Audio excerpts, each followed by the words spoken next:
All right, finals time. We will be playing first. Yeah, this looks like totally fine opener. Yeah, really good actually. A very Boros opener. Decent late game play here. I don't love this card. I like it though. The 4/4 Flying Angel's really good. The extra dude is sometimes relevant. Not always relevant, but sometimes actually matters. All right. Guildgate go. Into Striker. No, not into Striker. Hello, Wojek. Well, this draw just got a lot better. Metropolis Spritu. All right, that's fine. So we're going to lead things off with an attack here because he doesn't have any blocks this turn. And now I think I'm just going to run out the infantry. Like, I want to get that Fire Fist Striker online, but man, we actually have attacks here, so I like that a little better. Let's see if he's got like a Krakener or something. If he does, then this is going to become a more important card for us. Although it would not impede our attacks for this turn. He does have a Krakener. Okay. Yeah, and he's just got a battle. Knight of Obligation's a pretty good draw because we can play... Well, this is going to get interesting. We're attacking no matter what. That's happening, so let's do that. Attack. And he's going to play a creature, so this is going to be a 2/4. So we have to plan our turns like that. So what's going to happen is we can play Court Street Denizen, and then if we draw a white creature or a land that's untapped, we can play Knight of Obligation and tap down his Krakener and hit him for $1 million. Otherwise, we can play Fire Fist Striker and make it so that he can't attack us at all.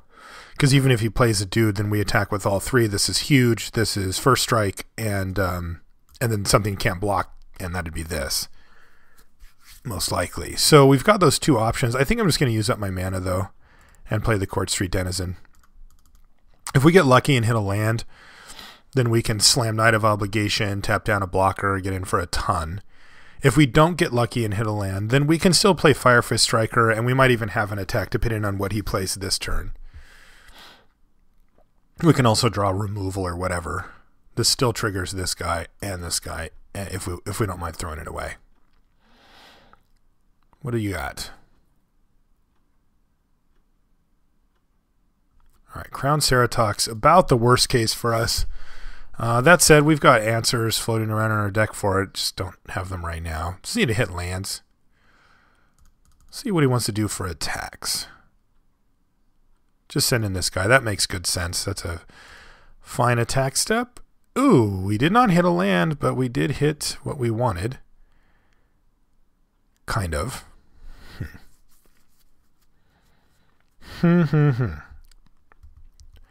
So if we play True Fire Paladin, then we still don't really have a great attack here. We can get in for 7, which is really good, but it also we have to throw away our Court Street Denizen, which is like really not good.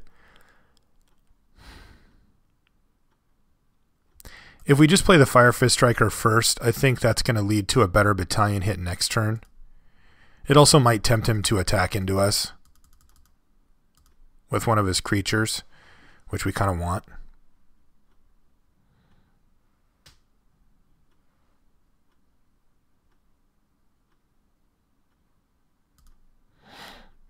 That one we don't care about quite as much. Right, he has no attack, so we're in a pretty good position now. And we've drawn a Plains, which is an even better position to be in. Because we can play Knight of Obligation, and then we can follow it up with True Fire Paladin. But let's see what we want to do here. Might just want to play True Fire Paladin first. I want to get that Extort trigger, but this guy can attack probably better next turn. He can threaten all types of stuff. So what happens if we Alpha Strike? He could have, or not Alpha Strike, but just swing in. He could have Simic Charm. That's pretty annoying here. If we attack with everything, though, we can make like this not be able to block. This gets blocked here. This gets blocked here. And then this could get in. But we lose our Court Street Denizen kind of for no reason. Doesn't seem awesome. right? This gets blocked, this gets blocked, this gets blocked, and then, yeah, nothing really happens that's great for us there. So I think I'm just going to play out the Knight of Obligation here. Yeah, we have to settle in a bit here because we've got a lot of attacking to do here.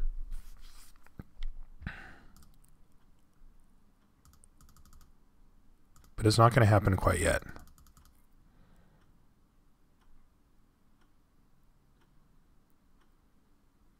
Actually, maybe we do have attacks. If I play a white creature, tap this, this can't block, then I guess we do. Yeah, I think I just missed another attack. This has been a banner day for me.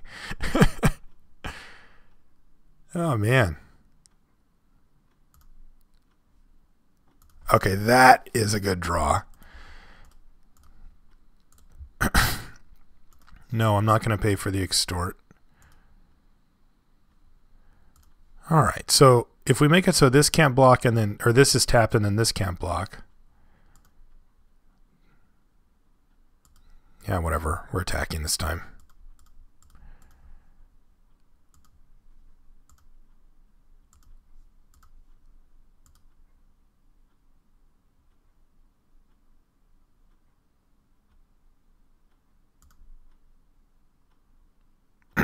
Like I should have last turn.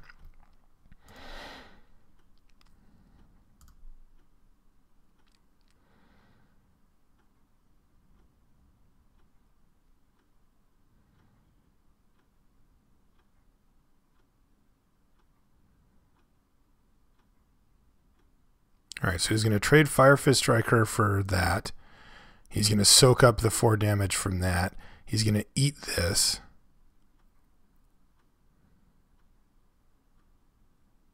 Probably just going to make our guys indestructible here.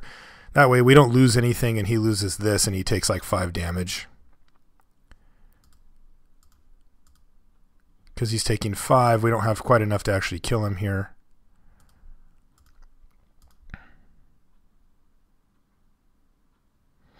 Basically, this just allows us to do it all over again next turn, but with a True Fire Paladin as well.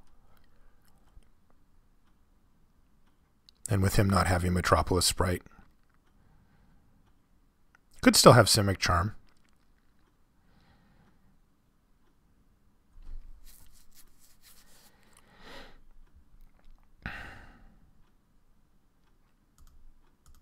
It also means that we're going to get him, start getting him close to extort range here.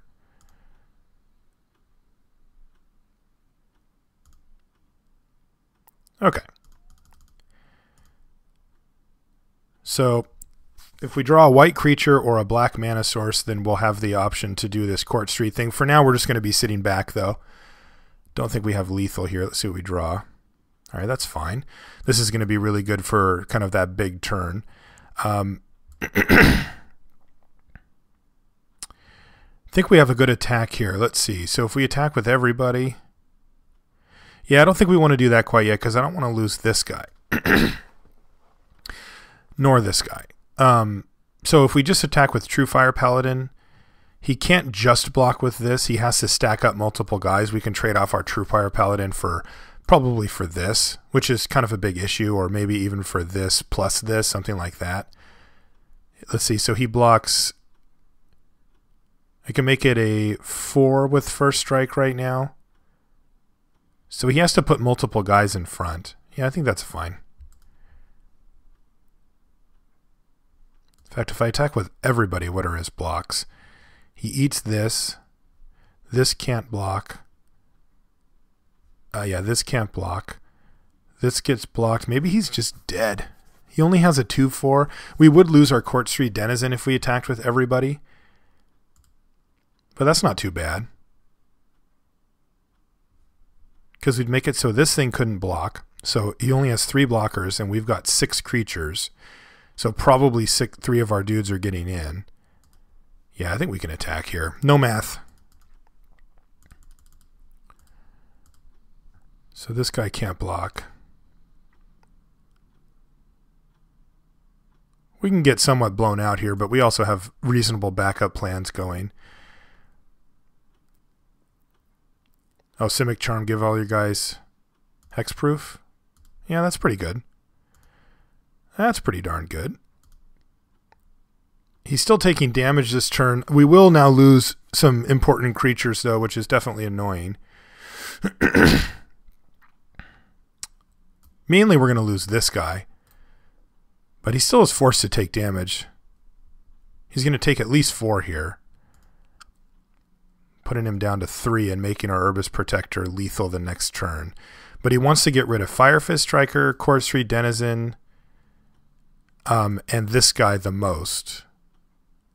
Because these guys are the way that we're actually getting damage in, and they represent our reach.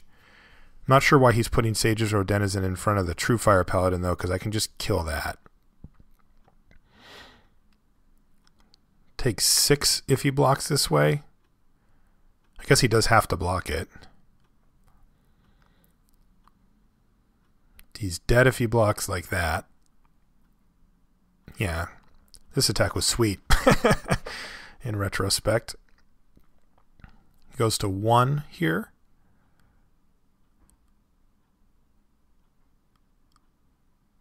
And we get to keep this guy? That would be sweet. I'm glad I don't have to be the one to figure all this out. He is eating a bunch of our guys, though.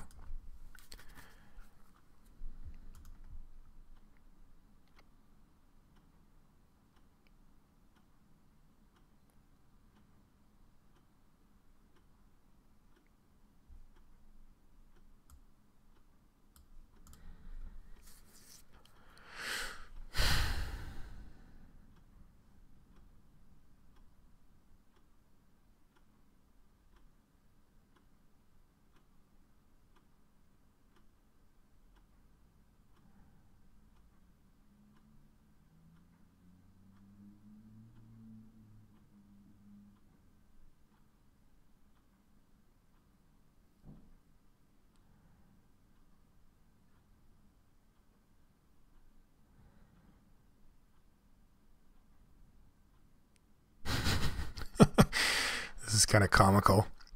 He doesn't want to go to 1 because if I have anything instant speed, then he's dead. Blocks like that, then he goes to 2. But then I get to keep my Fire Fist Striker, which is kind of sweet. In fact, it's like quite good because he is going to lose his Denizen in this. And I leave him with 3 guys versus his 3 guys, but I'd have a Fire Fist Striker, so he'd need to find a creature to cast on his turn so that he didn't die. We have a lot of good draws as well. Wow, he is really grinding out this this block here. This just for like squirm value. This has been a sweet attack.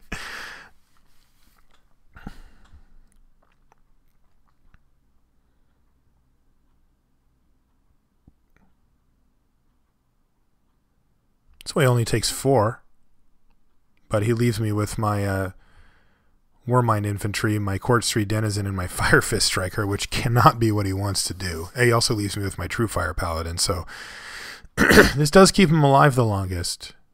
But this is I'd love it if he blocked this way and didn't have anything. Because next turn I can draw a land, play this, and just kill him. I can draw any white creature and probably kill him.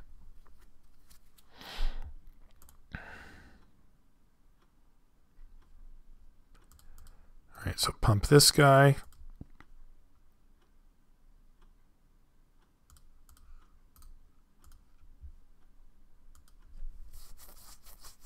Oh, he does have something else. Maybe another Simic Charm? Tower Defense. Oh my god, okay. Sure. So he gets to keep his guys that way. Ugh. I think that's the first time anybody's ever played that against me. Card's awful. Good news is that we're still in a pretty good position here. Because he left us with our Court Street Denizen. And with our Fire Fist Striker. And he might even get greedy and start attacking here. Yep, he's gonna. Guess he could have a pit fight. That'd be awkward. That'd be a pretty sweet draw, though, if he had all that stuff. Because his creatures are amazing. 2 Crowned Ceratox or Croconura. I just want to hit a land, of course.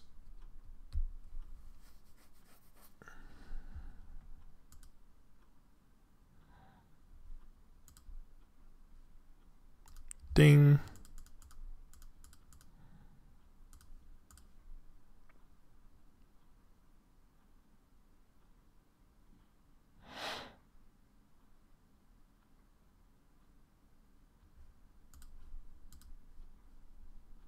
Tap that down.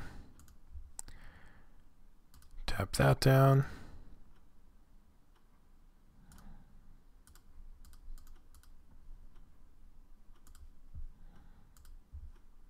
I think this guy can't block.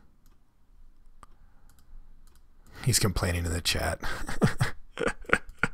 Really, man? You just tower defense me for value. You don't get to complain. All right. Do we want to make any changes to this monster?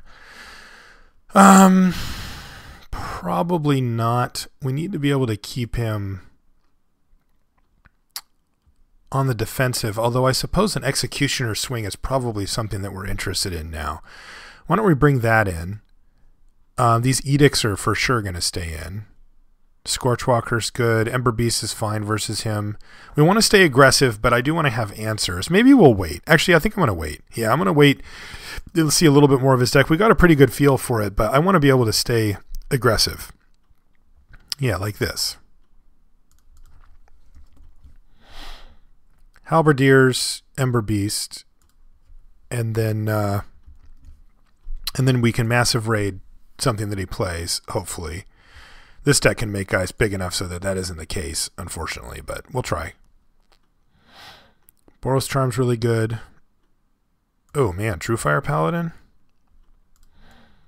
Which one do we want to play? I think we want to play the True Fire Paladin because he can basically always attack.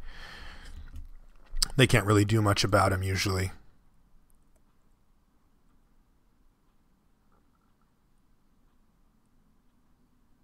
Yeah, that's not good for us. There's the beast. Okay, so we get a free attack here.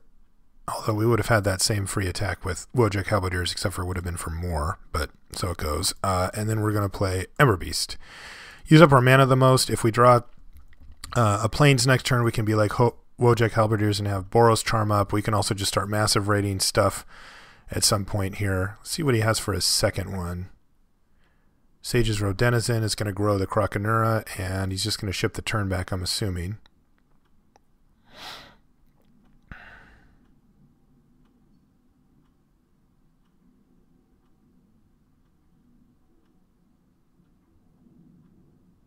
He kind of can attack with this, actually. Because I have to double block, and I don't want to lose my Paladin to it. So if he wants to get in, he can. Could actually get in with both if he really wanted to be aggressive. It depends on what he's got in his hand, though. There are certainly hands he can have that would warrant him attacking here, though. He also doesn't know that we could miss our third land drop and fall behind, in which case he'd really want to put the pedal to the metal and just bash on us.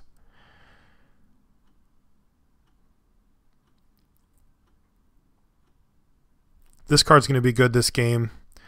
This one would be good, but casting it might be difficult as we don't have a way to do that currently.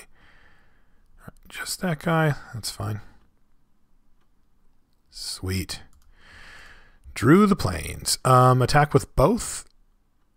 He can double block. We trade for Sage's Road Denizen and for our Ember Beast, or we can even do some stuff if we want. We can give a double strike. Yeah, I think we attack with both.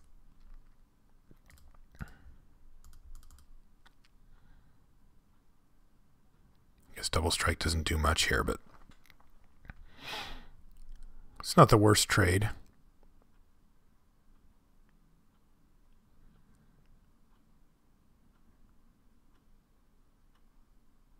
I wish I could trade for this, but that's why that card's good, I suppose. I could trade my... Yeah, I just don't really have any great trades for this. Oh, he blocked here?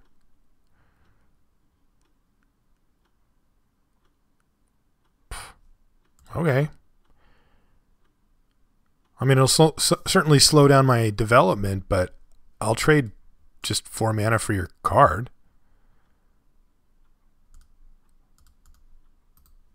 Yeah, that's a little weird. All right. Yeah, that's fine by me. That's an unorthodox play right there. I mean, I've done it before, you know, make the guy use his turn to kill your creature, but like, I don't know, trading card equity for just mana, like just pure tempo, isn't usually you just fall behind when you do that. Especially because that creature was actually fairly good. Like that thing blocks a lot of guys.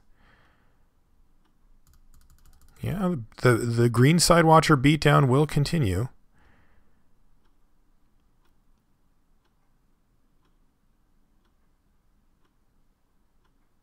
Whoop.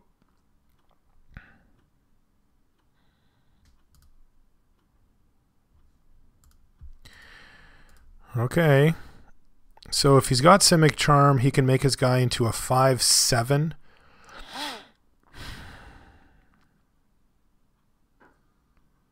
Maybe I should have just edicted.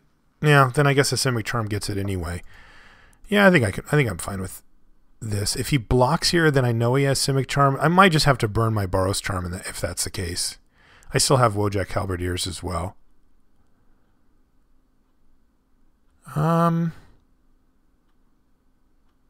Yeah, I think what I'm going to do is just pump it and just trade. Make him do something here. That's a trade I can take. I don't want to let this guy get any bigger anyway. And if I go for the first strike and he Simic Charms, I just get totally blown out. And that's a fine trade. I mean, it's not ideal, but it's not like I'm doing nothing else here. Now I have my Angelic Edict still in hand that I can use to trade for something else. And I've got Massive Raid to take out that green side watcher. Yeah, I don't think it's amazing, but I don't like the idea of me putting another entire turn in just to have him be like, sure, Simic Charm 1-for-1 you, and except for that he like time walks me in the process. Plus, frankly, that Krakenura can get out of hand, man. All right, so he's playing Wildwood Rebirth. And he got Sage's Road Denizen back with it and not the Krakenura. What in the world is going on here? It's just weird.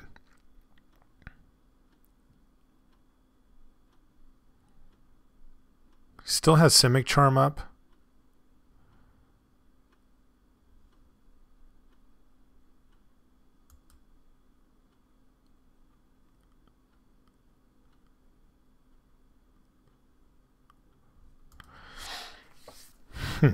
So if he blocks and Simic Charms, don't have another creature to play.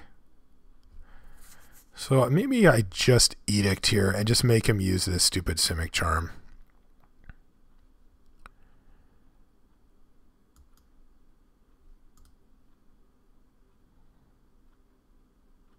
I would rather just play the dude and pass the turn back, but I'll make him use it. Alright, so he uses a Simic Charm on that. And I think I'm just going to pass now. I can trade with the Wojak Halberdiers, but then my backup plan isn't really that great. So I think I'm just going to do this and use the Boros Charm to trade.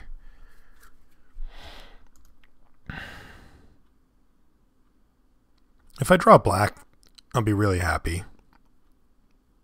But I'm going to have Massive Raid here as well. Only for 2, unfortunately.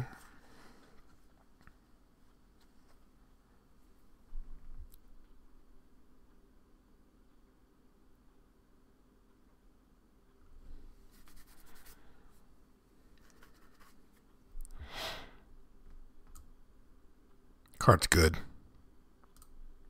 Sometimes you just have to be willing to just 1-for-1 with it, though. It's tempting. I'm always tempted to want to win with it, you know, to get some huge double striker down or to finish off my opponent by going to the dome or whatever. And sometimes that happens, but sometimes it's just you make your Halberdiers trade for their Denizen. You know, it's like whatever.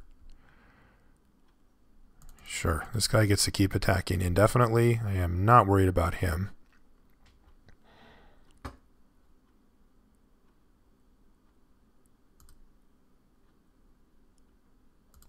Okay. Sweet rip. All right, I think I can attack with both here. All I do is trade, though. That doesn't really do anything. No, I'm just going to slam this. Hopefully he doesn't have Spell Rupture, but I'm not playing around it. Like, I'm not going to wait 12 turns just to try to resolve this guy. So there we go. That's good. This also means that our massive raid could potentially take out this thing.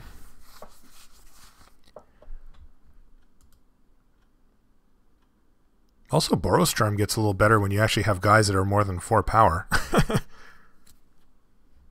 We could draw like Scorchwalker, kill him. Yeah? No? Probably a little greedy.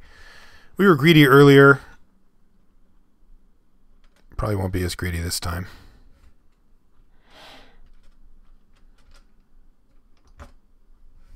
I don't mind being a little greedy if you've got other ways to win. The time when I really look down on greedy plays like the one that we made, you know, we earlier in the matches we put our opponent on totally lost and decided to go for the win. By we I mean me. Decided to go for the win anyway, and he did have it, but we had other ways to win that game. And it's like the times when you just don't have any other ways to play, that's when it's really, when I think it's really crappy to get super greedy. All right, let's go, man. What do you got? Something that costs 4 mana. Nope. Nope. That wasn't it.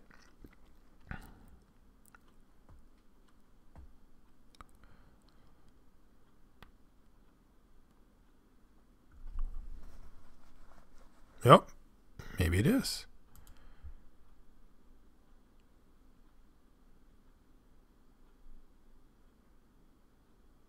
Keymaster Rogue. All right, that's going to get massive rated for sure. Don't care about the milling, although he did hit a mugging, which is super annoying because that would have been a really nice way to kill that. I might be able to go, let's see, double strike 12, 13, 14, 15. If this is all he has, then we can do that play. Yeah, I think we just kill him here. Yeah, he doesn't have a gate. Right, so I massive rate him for 3. That puts him at 12, and we Boros Charm for double strike, and that's lethal. Green, there's nothing for green that prevents that. Yeah, so let's do that.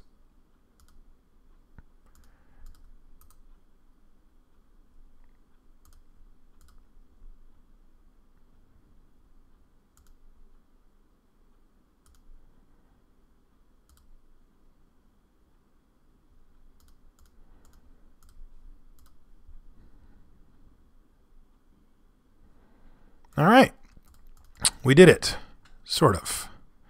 So yeah, we won, which was nice considering that there was a little loose play in there. That happens sometimes, though. I don't know. Like usually I play decent, but sometimes, you know, you're tired or whatever. There's distractions. I got to pack, you know, like I got to go to PAX East this weekend to do coverage of the Magic Online Championship Series, the MOC. So I know you guys that watch this are all Moto players, Magic Online players. You get to see the best, man. Like the guys that really grind it out on here every day and have won big tournaments, and they're going to be playing for combined prize pool of $116,000. You know, and I gotta catch a plane in the morning to go to that, and I got to go to poker tonight before that. So yeah, you know, that kind of thing can creep in real life. Sometimes you just got stuff on your mind or whatever, and you don't play perfect. But the key is, man, I've seen a lot of players make mistakes like what I made, especially the misclick one, where I'm just like, oops, there goes my turn, right? And I don't do that often. You guys watch my videos, you know that like I'm pretty good at Moto, the Moto part of Moto, and but that can be really frustrating, and you know, it can be one of those things that can make you then lose the game or lose the match because you're kind of kicking yourself about how you should have played better. So I think, you know, the key is to realize that those mistakes are going to happen. You're going to make them. Yes, you, the person watching, are going to make those mistakes. It is just a fact. The key, though, is that you gather yourself and that you don't compound the mistakes. That's where, you know, you separate as the men from the boys, as it were, or the ladies from the women, you know, girls. But anyway, that's the thing. So that's it. If you guys want to send me any email for feedback or anything, limitedresourcespodcast@gmail.com. I'm on Twitter. You should follow me on there. It's really fun. There's lots of great Magic personalities to follow. Your favorite pros, people that do coverage, writers, all that kind of stuff. It's I'm Marshall_LR on there. And last but not least, if you'd like to join the Limited Resources clan here on Magic Online, message me. Marshall_LR, just say, hey, I'd like a clan invite, and I'll get one for you. Any of the stuff that I do and that John does, John Laux, that I do the podcast with, you can find at lrcast.com. Guys, thanks for watching, and we'll see you next week.